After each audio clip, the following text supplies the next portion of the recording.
I am Grace, I am from Onja, and we are with someone whose journey truly represents what Onja is all about. Noeline, would you mind introducing yourself and just letting us know how did you hear about Onja? Yeah, sure. I'm Noeline. I'm one of Onja's developer.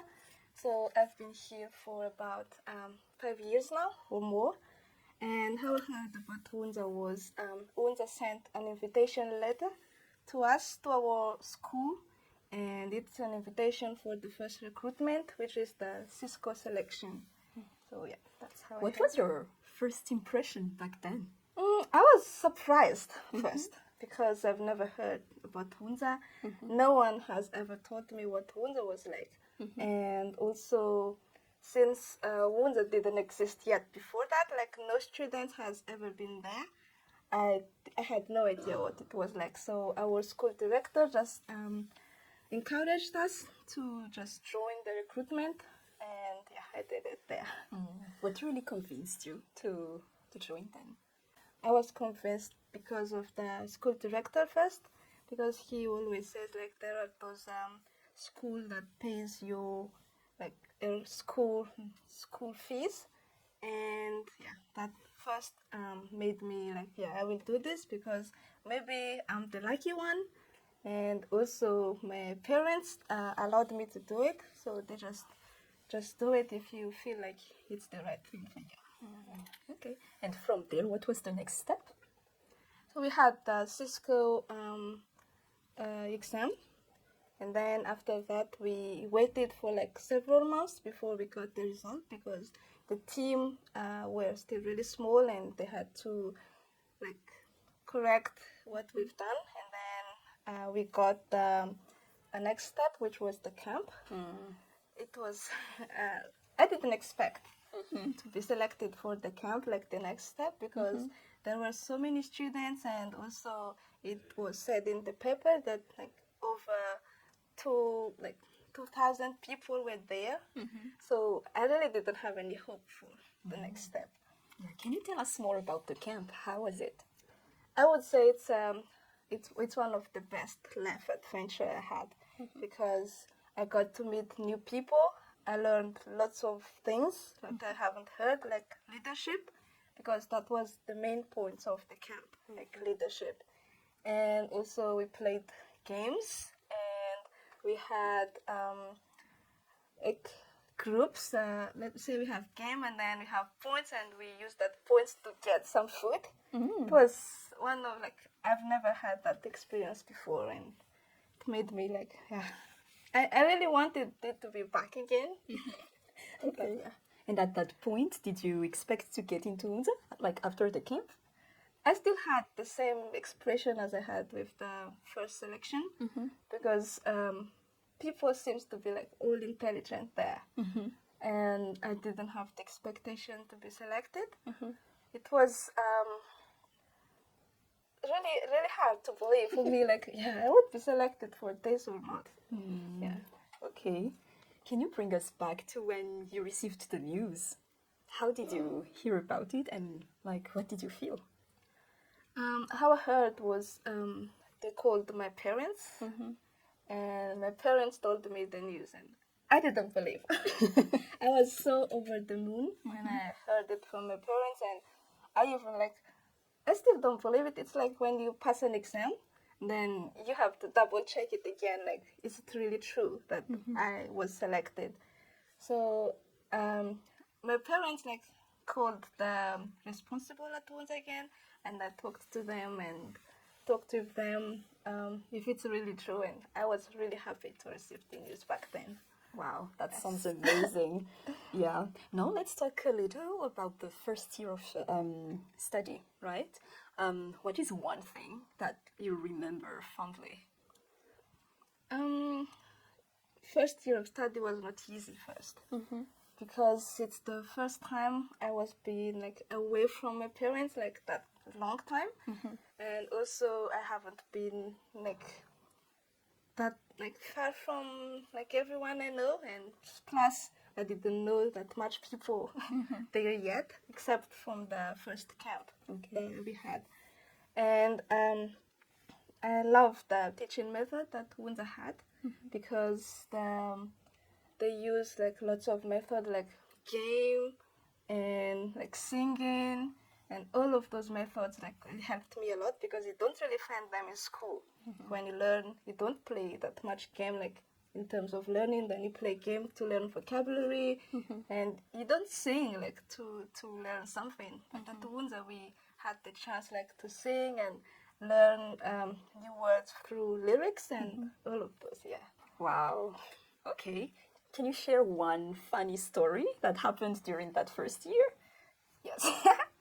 Yeah. So at Onja we had like at the let's say I think it was 2 weeks after we started, then we started speak English, no Malagasy. Okay. And it was like really funny because you have to speak English, but you don't have that much experience yet, and you have to say something, and sometimes what we say doesn't even make sense, and the person we are talking to just trying to understand it from that, and it was like really funny to say something that you don't even know if the words exist or not.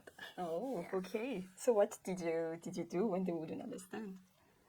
Sometimes you just like if you want to ask like can I have the cup for example, then you just point at the cup and then you like the person what are you trying to say? You just like the cup and do you want the cup or not? Then just yes. You don't even like have that much like long sentence. And like the cup or pointing at something and yeah. There must have been a lot of gestures and a lot of miming. Yeah. Let's more talk about the challenges. Like, what was the most challenging aspect of the first year? Yeah, it's speaking English for the first time. That's really challenging for me, especially because I didn't know much about English, and I think I even had like zero experience of English before, and that was really challenging for me because I could hardly speak English. Like some people from like some students already knew a bit, but they had nothing to say, and it was really hard for me for the first time. Okay. What were your expectations joining, like, at the beginning of the first year? I didn't expect that they could speak English like clearly within few months. But then, like, usually the team always encouraged us. Like we have meeting with Sam or with Tansua, then they always say like, we believe that you can make it possible. That's why you are here. And then that made me like really believe in myself. Like, guess if maybe other students can do it, then I will. Wow. Okay. Yeah, let's move forward to the second year. How was it different from the first year? It's totally different because the first year was about language, like English, and the second year is still language, but it's moving into coding. Okay. And it's totally like it's a bit different, I would say, because we had to work with laptops, and we have to speak the language of the laptop, not the language that we use to speak all the time. So that differs it. Was there one thing that you did for the first time during that second year? Yes. So with the second year, when we first like we had to learn how to turn on the laptop and how to open new tabs and how to browse around. Like turning on the laptop was like, we were scared to Wow. to even like touch the laptop because we haven't touched it, and we're scared in case we would make a mistake and in case we'll break things. So yeah. Wow, you've come a long way. Yes. Yeah, what's one thing that like you remember fondly from that second year? Yeah.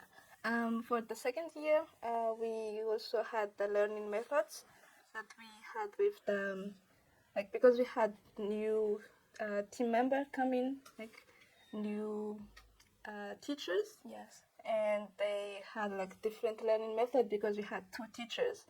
And that one, like, every step that we make, I find it, like, really interesting. And I always loved doing it. Yeah, I'm really passionate about coding, even if it was the first time it was introduced to me. And also with the learning method, they usually teach us like array method, for example. Then you you have some example and then you practice, and yeah, I love the way we learned that way. Okay. What's one funny thing that happened during that second year? You know, when you learn something, you always like make mistakes, and sometimes like it's the end of the world. That's what we always do. Like we have coding challenges, and usually our teacher just say like, it's not the end of the world, guys. So because let's say I break something, I break something in my code, and then I just like, it's not the same as you did. And so it's not the end of the world, and it's coding, so you can always do something. Like anything that you want to do is always all right. It doesn't have to be the same thing that we did, but it's something that you feel like this is the right path, and as long as it follows the logic, then it's fine. Okay. What's one achievement that really made you proud of yourself during that second year? Maybe the first one would be like we built an application and we made it live. Oh. Like we deployed it using, I think it was Netlify or Versal, either of them. And we could see like the work that we did. It was like a landing page. Yes. I felt like, wow, this is actually amazing. And the teacher said like, you are going to build something similar like this all the time. Yeah. How long did it take from the first time you touched the computer to that app deployment? I think it was around 5 or 6 months that we had that. Oh. But before that, we have like little exam, but we didn't deploy the app, but just doing it there. It must have felt great to really see the fruits of your efforts, right? Yes. Okay. What's one challenging thing that you remembered from that second year? I would say the COVID time, because of that was during the COVID time, like the second year. Yes. And everyone cried. Okay. Everyone wanted to go home. Even our teacher were like, their family called them like, why don't you go home, because it's COVID and the border was going to close. But then everyone like accepted the challenge to stay at Onja. It was challenging because you couldn't even go out. We just stay home, and then if you need something, then you have to ask someone to buy it outside. Yeah. And that was really challenging for me. So, and how did you personally overcome it? Because everyone was there to support each other, then we could overcome it. And also, I usually talk to my parents. I would just call them if I feel like down and share something that I have in mind, and they say like, it's the same whether you are there or here, because we will have to be in lockdown anyway. Yeah. Okay. All right. So after the second year, you got into work, right? So how did it feel like moving to the next stage? Exciting, I'd say, because I haven't like worked with companies before, and I haven't had interviews like we had. It was exciting for me, but at the same time nervous, because you have to go through all of those interviews, and you have to meet with different people, and you have to meet with like people not from Madagascar and not only from Onja, but from different continent, from different country, and you have to learn like new culture, because they have different cultures, and you have to compromise with the timing, like time zone. But that was not really a big deal between us, like the time zone. Did you feel you got enough support throughout all of these steps? Yes, we had like before we have an interview, we have mock interviews, and also Onja offered us some mentors, and those mentors helped us a lot to learn, and also they give us tips on how to make it to the interview, and how to reduce your stress during the interview, and not to be nervous, because it's also an online interview, so you don't really see what's going on there. It's just your face that is really seen. Okay. What was one of the most challenging part of getting to work? I think it's the interview part. That's really challenging, because especially the first interview, because I had an interview for like unpaid internship, because when you are going to work, sometimes the company requires some experience, like years of working experience. And then we wanted like to have experience, so we wanted to have an unpaid internship to have to just get experience. Yes. And it was a bit difficult because they would ask a question like, why would you want an unpaid internship? And you have to think of the answer of that, and you have to like align your vision with their mission. And that's really challenging because you have to Google first like what the company is, and it's really difficult actually. Okay. What about like one thing that you remember fondly from your first years of work? It's when I started working. I was working with a person who was, I think, Samuel, the Dinikim. I think he was from New Zealand, but he lived in the Philippines. And also I had one team member from Onja, and he was really supportive and always help us a lot, and always gives us the tip like, this is what you will need in the future. So he just like when we don't have something to do, then he would just give us something like topics to learn. And he would just say like, this is what you will need, not what this job requires right now, but what you will need in the future. Yeah, it always helps to have mentors, right? Yes. How was it working with someone from a different culture? Within the team. It was not really hard because we were a really small team. And also the company that we worked was like a consultant company. So we didn't really meet the client, but only someone else meet the client. So we didn't really have a problem with that. And also, since we had Sam, who is from New Zealand, we had like a bit of an overview of what New Zealand culture was like. So the guy who managed us was from New Zealand, and we kind of already knew what to expect from him. And he was friendly as well. Yes. Okay. How many years have you been working now? It's around 3 years. No, even 4, I think. Almost 4. Almost 4. Yes. Like from your experience, what's the plus that Unza's dev have when they're working with those international, let's say, multicultural companies? Unza usually offers us like a professionalism session, and where we learn like about what business is, and also teach us like how to work with professional team, because when you are working with those different culture and different people, they have different experience, and they always feel like they're really professional.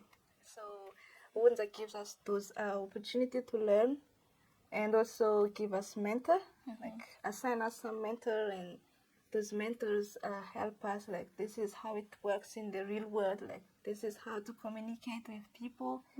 And yeah, Unza really offers us a lot in those skills. Okay, all right.